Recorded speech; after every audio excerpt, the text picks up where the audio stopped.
So they stuck the gun to my dad's head because he had, one thing, beat me up, and he went over to get my sister, probably pull her by the hair, and to pull the Coxes, you know, the head of the household, which is Mr. Cox, Dane Coxes, and Brett Cox, and Ryan Cox, who were over there, and also I believe Christy Fogarty was over there too, and she ended up killing her father because he was a meth head too. My father was on methamphetamine. She went to trial and got off scot-free for self-defense because her father tried to pretty much almost kill her, and she had to pull a knife out on him. My father was held against this tree with a gun by Mr. Cox till the police arrived. When the police arrived, they arrested my father and put him in the back seat of the police car. By that time, I had already gone down the stairs, walked across the yard, walked across Maranatha into the Cox's property, or onto the Cox's property, to this oak tree or whatever type of tree it was, next to the actual house. There's a big round tree that had a big base and blossomed and would stretch over the house and stuff like this. It was a really, really big tree. They had a lot of big trees on their property. I was standing there, and I knew my father was in the back of the police car. There was blood on my shirt right here. So the officer had the flashlight and shined it. Clearly could tell it was blood. Being a police officer, he should never have to ask a question. And to me, he looks at me with the persecution of the officers, of the police officers, continuing. Because we as Christians are persecuted by police officers. And he's looking at it and he says, "What's on your shirt?" And I say, "Ketchup." And that was pretty much all he asked me. So I no longer wanted any more persecution for my father at that point. Now, at that point, I went back to my room. I don't know what my sister did. And I went to sleep. The next day, my dad was released. You know, the police already knew at that point that he was a child abuser. They knew there was blood on my shirt. The officer shouldn't even have asked. I told him it was ketchup, of course. Of course. It's hard for me right now because I'm struggling with a lot of demonic stuff. I'm struggling a lot with hatred and towards my father. He mentally abused me to the point of like a POW would be mentally abused. We're talking like, if you ever seen Robert De Niro in Deer Hunter, I mean, it was a horrible mental abuse. You would just be in tears of anger. He did everything in his power to turn me into the worst possible killer that you could possibly believe. I did not go into the military. I did not join the Marines. I did not join any branch. And I am not for war. I'm a pacifist. I don't believe people should have guns, but I know that the American citizens should have guns. But if I have my way in any type of office, I'll make sure a police officer never carries a gun. There's a reason for this. There is no reason for bloodshed at all. How many psychologists have pulled a gun out and killed a crazy person? It's probably never even really ever happened. Very rare. And psychologists don't carry guns. And if I have my way, neither will a police officer. Because a police officer that approached me that night when I was a boy, I think I don't know if I was 12 or however old, it doesn't matter. I was still a boy at that time, had a gun on his side. And if you live by the gun, you will die by that gun. You will die by that gun. You live by love, you'll die by love. You have to choose. But let me tell you this right now. I don't appreciate my father's guns.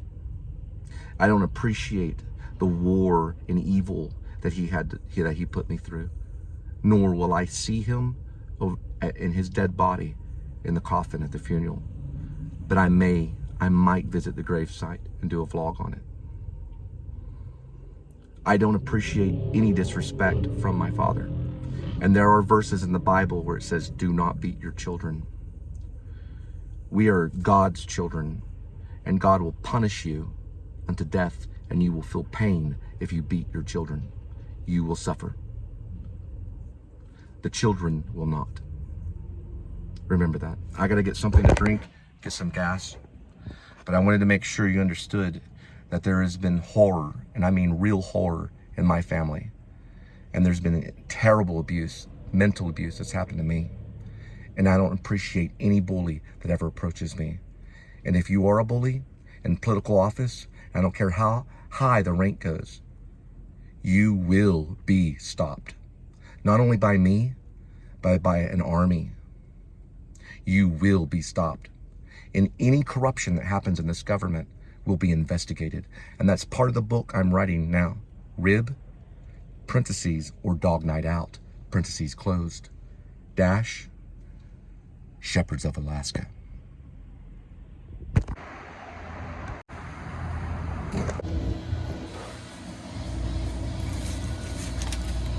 Two for $5.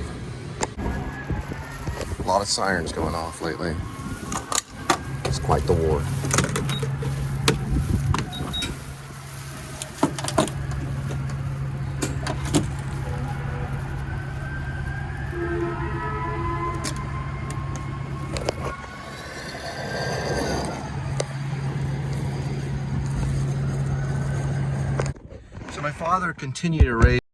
So my father continued to raise me, you know, until I was about 15.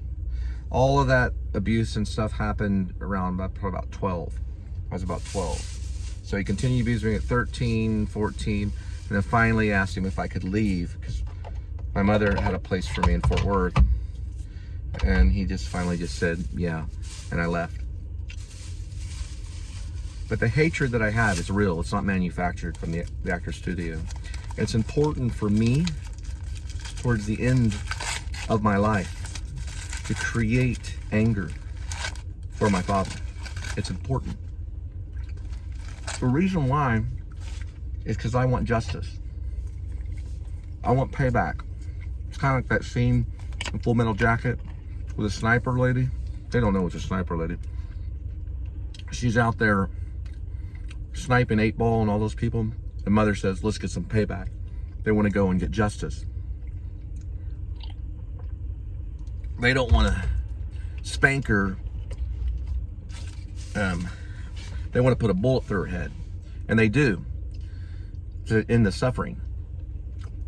Whether my father does it, because he's talked about it all his life. My father talks about putting a bullet in his head. Whether he does it or not, he won't. There's a reason why. My dad will not put a bullet in his head because his older brother did. His name was Stinky. And he didn't like the fact that they called the older brother Stinky. But Stinky was drafted to Vietnam. And he was in ROTC. ROTC. He was in a bunker. Haltom High School. They had a shooting range. They were in these little bunkers. Now I met the guy that was with Stinky. I met his son. Not the father, but I met the son at the Dallas Children's Theater. And he was there when Stinky put a bullet through his head. Stinky was brave. He was a brave man. He put that bullet right through his head. Now, my father thinks he could still be in heaven. The Catholic believe he's in hell. But my father said it was a disease that killed Stinky.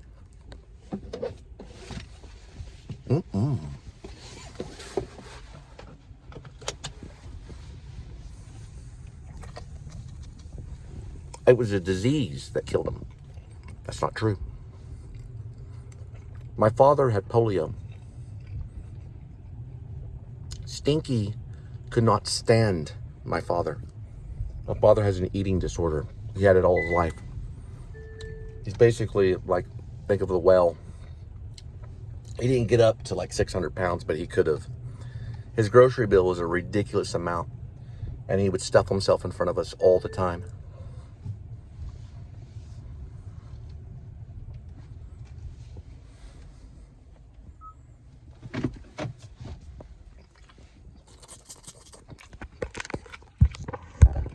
He would eat in front of us all the time.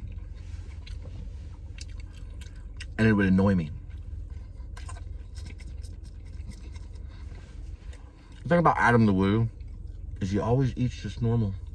As if it's just normal, the food just going in his mouth. Just normal. He never does like, he never makes faces or anything. Charlie Chaplin used to though. Remember he'd go. Because it's disrespectful to do that. My father will not put a bullet through his head. He won't do it. He won't do it. He won't kill himself. But he talks about it. But he won't do it. He's too scared. Now, do I think he's going to go to hell? If he doesn't ask Jesus Christ to forgive him for all the punishment that he put me through, and he doesn't ask Jesus Christ to forgive him for all the punishment that he put my sister through, and he does not ask Jesus Christ to forgive him for the horrible, and I mean horrible sinner that he is, and he does not put his belief into Jesus Christ, and he does not surrender his soul to Jesus Christ and go to him like a little child, there's a real good chance that he could end up in hell. I don't know this. I'll never will. Because we won't know each other in heaven. I won't know that evil man that abused the hell out of me and had to check certain orifices, if that's even the right word. I can't even always think because of the abuse. I can't always think clearly because of the abuse. But had to check a certain part of my body because a teacher complaining about a smell. Right? I want this to be real. The abuse wasn't just him beating me up with his fist, which he had done in front of my stepmom for stealing a pack of cigarettes, punching me in the face. The abuse was mental. It was sick abuse. It was very sick to see how cleanly I was, to make sure how perfect I was. Where I got to the point where I was jumping up and down, touching the ceiling a certain amount of times, like 10 times, or something bad would happen. And all the ridicule, and the ridicule bleeding over, and it's blood, ridicule is blood, bleeding over to my stepmom, where my stepmom was allowed to ridicule me. Listen, let me tell you something. If you're a woman, Me Too movement or not, when I'm around, I will be respected, and I will be addressed as sir. You will not call me a girl like that lady did the other day at Aldi's. Or I'll report you to corporate and make sure that you're fired. I do demand respect because of how I was treated when I was younger. So you're not just gonna laugh at me, like a lot of you will, but not in front of me if you have a job, because I will make sure you don't have that job anymore. And there's ways I can do that, because I can file a report against you. You will not be able to file a report against me, because I'm part of the Men Too movement that goes M-E-N-2. It's ultimately leading to peace, because I know in the Revelations that it says, she will drink the blood of saints and ride the dragon. So I know the reason I'm in the situation that I'm in, because of your vanity. But you will learn to respect a man, and you will learn to address them as sir. And many do, in my field and where I'm at. Now I know betrayal is out there. My father's part of this betrayal. There's a war in heaven and things are going on. Okay? The second thing is, I will have more than you. The reason why is because it was written so. There is a prophecy. I am one of the richest men ever. You don't know that. You don't know how much money I actually have. I have all of it. I have all of your money and your family's money. It has been rewarded to me by a certain God that you understand and know. I have more money than you would ever believe. So you'll respect me. And the last thing that I am to you is a slave. I am not a slave. I eat you. You don't eat me. You understand? I eat you. You don't eat me. I am your master, and you are my slave. Now these things are to anger my father towards the end, and I will get a little bit of justice. Because I will make sure, even though that you're laughing, I will make sure to eat you. You will not eat me. You understand? So in the end, you will learn to respect. Now, ultimately, is that crazy? Yeah. Was that manufactured? Yeah. It was manufactured. But it's staying funny. And it's weird. And it's entertaining. And I got to step it up for the show.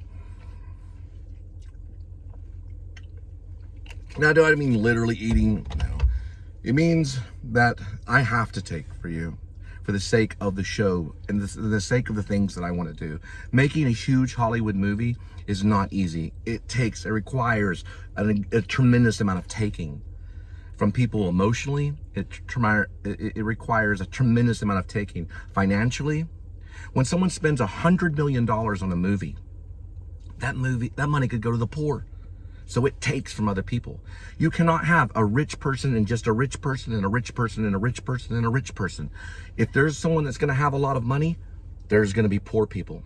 There's going to be people that are going to have a lot, they're going to be rich, and that's going to cause other people to be poor. That's the mentality I have to have, or these stories will never be seen or heard. So I'm going to continue to work on my story. I'm sorry I insulted you, but I have to be poetic. I have to be emotional. There's got to be a Hamlet. There's got to be something so that you'll continue to watch for whatever crazy reason. Because I have nothing to give you from Disney World. Okay? Good night. I know it's crazy. It's very different. My life is very different now. I'm sorry, Father, but I'm not going to be at your funeral.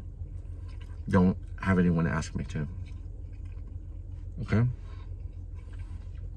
And I'm also sorry to any of that part of the family. I don't want to see any of them. I just want to see my mom's side of the family. I'll tolerate my stepdad.